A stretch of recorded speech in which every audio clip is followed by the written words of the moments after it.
জানি দেখা হবে। তুমি তো স্বার্থপর, শুধুমাত্র নিজেকে ভালোবাসো, তাই নিজের কাছে যেগুলো ইম্পর্টেন্ট শুধু সেই জিনিসগুলোই গুরুত্ব পেয়েছে। আমাদের সবাইকে তুমি হাতের পুতুল বানিয়ে রাখতে চেয়েছো, যখন যাকে নিয়ে ইচ্ছে করেছে তাকে নিয়ে খেলেছো। তোমার কথাই যদি সত্যি হয় তাতে অসুবিধে কোথায়? আমি আমার স্বামী, আমার ছেলে, আমার মেয়ে, তাদেরকে যদি আমার হাতের পুতুল বানিয়ে রাখি তাতে অন্য কারোর ক্ষতি হওয়ার তো কোনো কারণ নেই। এখনো জোর গলায় তুমি কথা কি করে বলতে পারছো মম? আর কত ক্ষতি করতে চাও তুমি? আর কত ছলনা করবে? মম, আমার ভাবতে কষ্ট হচ্ছে যে তুমি আমার সেই মম যে শুধুমাত্র আমার জন্য, আমার খুশির জন্য সবকিছু করতে পারতো। আমার মহুল তো আমার খুশির জন্য সব করতে পারতো, শুধুমাত্র আমার কথা ভাবতো। যেদিন ওই নায়েবের মেয়েটাকে বিয়ে করে হাত ধরে এ বাড়িতে নিয়ে এসেছিলে, সেদিন একবারের জন্য ভেবেছিলে যে তুমি মল্লিক বাড়ির কত বড় ক্ষতি করেছো? বৌদি ভাই এ বাড়ির লক্ষ্মী মম।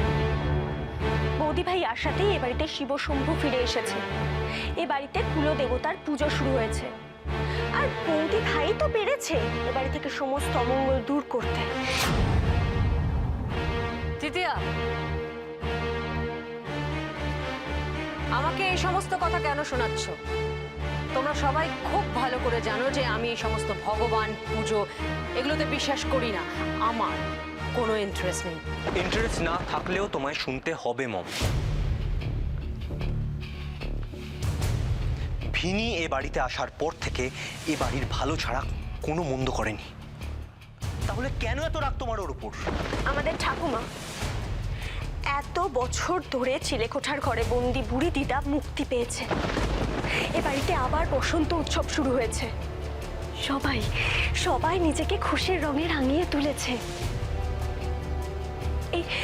এই বাড়িটা প্রকৃত অর্থে একান্নবর্তী হয়ে উঠেছে মম। আর এ বাড়িতে বৌদি ভাই এসেই তো মঞ্জুরিমার মুখোশ খুলেছে। তুমি ওনাকে বিশ্বাস করে এ বাড়িতে কত বড় বিপদ ডেকে আনছিলে তুমি একবার ভাবো তো। তুমি ওনার কথায় একটা পাগলের সাথে আমার বিয়ে দিতে রাজি হয়ে গেছিলে। বৌদি ভাই আমার ভালোবাসাকে বাঁচিয়েছে মম। তৃতীয়া ঠিক বলেছে মম, মল্লিক বাড়ি তো ধ্বংস হয়ে যাচ্ছিল, ভিনি এসে বাঁচিয়েছে। আর আজ তুমি তাকে একটা নায়েবের মেয়ে বলে তাচ্ছিল্য করছো।